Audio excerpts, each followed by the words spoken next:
राजधानी लखनऊ के सरोजीनगर इलाके में सुबह करीब 10:45 पर रिमझिम बारिश शुरू हो गई। गोमती नगर समेत शहर के कई इलाकों में हल्की बूंदाबांदी देखने को मिली है। सुबह से ही आसमान में घने बादल छाए हुए हैं, जिसके कारण धूप तेज बिल्कुल नहीं निकली है। वहीं ठंडी हवाओं ने मौसम को और भी सुहावना बना दिया है। आपको बता दें कि कई दिनों से लगातार पड़ रही उमस और गर्मी के बाद लोगों ने राहत की सांस ली है। मौसम बदलते ही सड़कों पर भी अलग नजारा देखने को मिला है।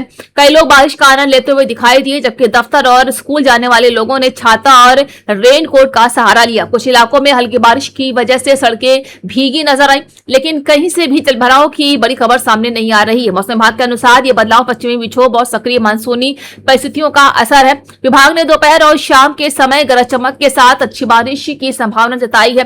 साथ ही चेतावनी दी है कि तेज हवाएं भी चल सकती हैं, जिनकी रफ्तार 30 से 40 किलोमीटर प्रति घंटा तक पहुंच सकती है। ऐसे में लोगों से अपील की गई है कि खराब मौसम के दौरान खुले मैदानों, पेड़ों और बिजली के खंभों के पास खड़े होने से बचें। अगर तापमान की बात करें तो आज लखनऊ का अधिकतम तापमान 38 डिग्री सेल्सियस और न्यूनतम तापमान 27 डिग्री सेल्सियस होने का अनुमान है। हालांकि तापमान अभी भी सामान्य से थोड़ा अधिक है, लेकिन बादलों और बारिश की वजह से गर्मी का असर पहले की तुलना में काफी कम महसूस किया गया। लखनऊ के चौक में सोमवार रात करीब 9:30 पे घंटा घर सदखंडा चौकी से महज 20 किलोमीटर की दूरी पर गुब्बारे में हवा भरते समय सिलेंडर में अचानक विस्फोट हो गया। तेज धमाके की आवाज सुनते ही आसपास के इलाकों में भगदड़ मच गई और लोगों में अफरा तफरी का माहौल बन गया। हादसे में 2 युवक गंभीर रूप से घायल हुए हैं। जहां सूचना मिलते ही पुलिस मौके पर पहुंची और दोनों घायलों को इलाज के लिए ट्रॉमा सेंटर भेजा। बता दें कि लोगों के अनुसार जमाल पुत्र मोइनुद्दीन हुसैनाबाद सड़क किनारे गुब्बारे में हवा भर रहे थे। इसी दौरान सिलेंडर में अचानक धमाका हो गया। धमाका इतनी तेज था कि आसपास मौजूद लोग दहशत में इधर उधर भागने लगे। वहीं घायलों की पहचान कर ली गई है। सबसे बड़ा सवाल यह है कि भीड़भाड़ वाले इलाके में पुलिस चौकी के महज 20 मीटर की दूरी पर बिना पर्याप्त सुरक्षा इंतजाम के गैस सिलेंडर का इस्तेमाल कैसे किया जा रहा था। इस घटना ने सार्वजनिक स्थानों पर सुरक्षा व्यवस्था और ऐसे सिलेंडरों के इस्तेमाल पर निगरानी को लेकर सवाल खड़े कर दिए हैं। पुलिस पूरे मामले की जांच में जुटी हुई है और ये पता लगाया जा रहा है कि सिलेंडर किस गैस का था तथा विस्फोट किन कारणों से हुआ है। आज बात करेंगे मुख्यमंत्री योगी आदित्यनाथ के उस बयान की, इसमें उन्होंने राम भक्ति, अयोध्या और वोट बैंक की राजनीति को लेकर विपक्ष खासकर समाजवादी पार्टी पर तीखा हमला बोला है। जी हां, मुख्यमंत्री योगी आदित्यनाथ ने संबोधन में कहा है कि उत्तर प्रदेश की राजनीति अब पूरी तरह बदल चुकी है।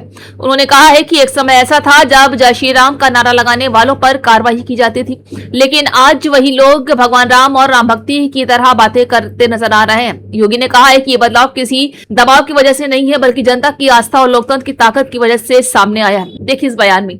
आज भगवान राम की भक्ति की दुहाई कौन दे रहा है? 2017 के पहले जो जय श्री राम बोलने पर लाठी मारते थे, 2017 के पहले जब उत्तर प्रदेश में राम भक्त कहता था कि राम लला हम आएंगे, मंदिर वहीं बनाएंगे, और राम भक्तों पर जो समय गोली चलाते थे, आज वे आस्था की वकालत करते हुए दिखाई देते हैं। ये आपकी ताकत है, आपकी आस्था की ताकत है कि आज उनको आपका पिछलग्गू बनने के लिए मजबूर होना पड़ रहा है। आपके वोट बैंक की ताकत है। अब उन्हें अपने आप पर पश्चाताप होता होगा, अपने कर्मों पर पश्चाताप होता होगा कि समाजवादी पार्टी गलत थी। इस वक्त की सबसे बड़ी खबर, अंतर्राष्ट्रीय खबर ईरान से जुड़ी हुई है।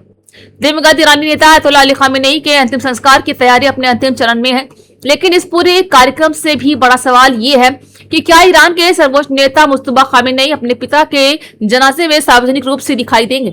इसी सवाल पर पूरी दुनिया की नजर टिक गई है। जी हां, ईरान सरकार ने दिवंगत अयतुल्ला अली खामेनेई साहब के राजकीय अंतिम संस्कार का विस्तृत कार्यक्रम जारी कर दिया है। अंतिम संस्कार की रस्में कई दिनों तक चलेंगी।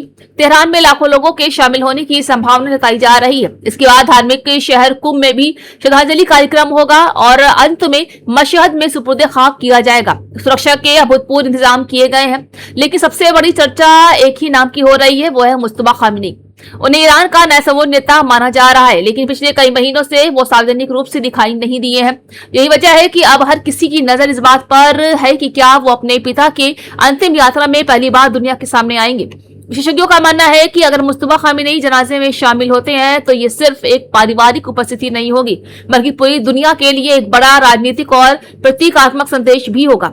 इससे उनके नेतृत्व और ईरान की सत्ता पर उनकी पकड़ को लेकर भी संकेत मिल सकते हैं। हालांकि अब तक ईरानी अधिकारियों ने आधिकारिक रूप से नहीं बताया है कि मुस्तफा सार्वजनिक रूप से शामिल होंगे या नहीं। दूसरी ओर ईरान इस अंतिम संस्कार को अपने इतिहास के सबसे बड़े राजकीय शोक समारोह में बदलने की तैयारी कर रहा है। कई देशों के प्रतिनिधियों को आमंत्रित किया गया है। भारत की ओर से भी आधिकारिक के प्रतिनिधिमंडल में शामिल होने की जानकारी सामने आई है। वहीं तेहरान की सड़कों पर सुरक्षा बढ़ा दी गई है। बड़ी संख्या में सुरक्षा बल तैनात किए गए हैं। प्रशासन को उम्मीद है कि लाखों लोग अंतिम दर्शन के लिए पहुंच सकते हैं। इसी वजह से पूरे कार्यक्रम को कई चरणों में आयोजित किया जा रहा है। दुनिया भर के मीडिया संस्थान भी इस कार्यक्रम पर नजर बनाए हुए हैं। सबसे बड़ा सवाल यही है कि क्या मुस्तफा खामेनी पहली बार इतने बड़े सार्वजनिक मंच पर दिखाई देंगे या फिर पहले की तरह पर्दे के पीछे ही रहेंगे। इस सवाल का जवाब अंतिम संस्कार के दिन ही मिल सकेगा। फिलहाल आधिकारिक कार्यक्रम जारी हो चुका है, लेकिन मुस्तफा खामेनी की सार्वजनिक मौजूदगी को लेकर कोई आधिकारिक पुष्टि नहीं की गई है। ऐसे में पूरी दुनिया की निगाहें अब ईरान के एक ऐतिहासिक अंतिम संस्कार पर टिक गई है। फिलहाल इस खबर से इतना ही।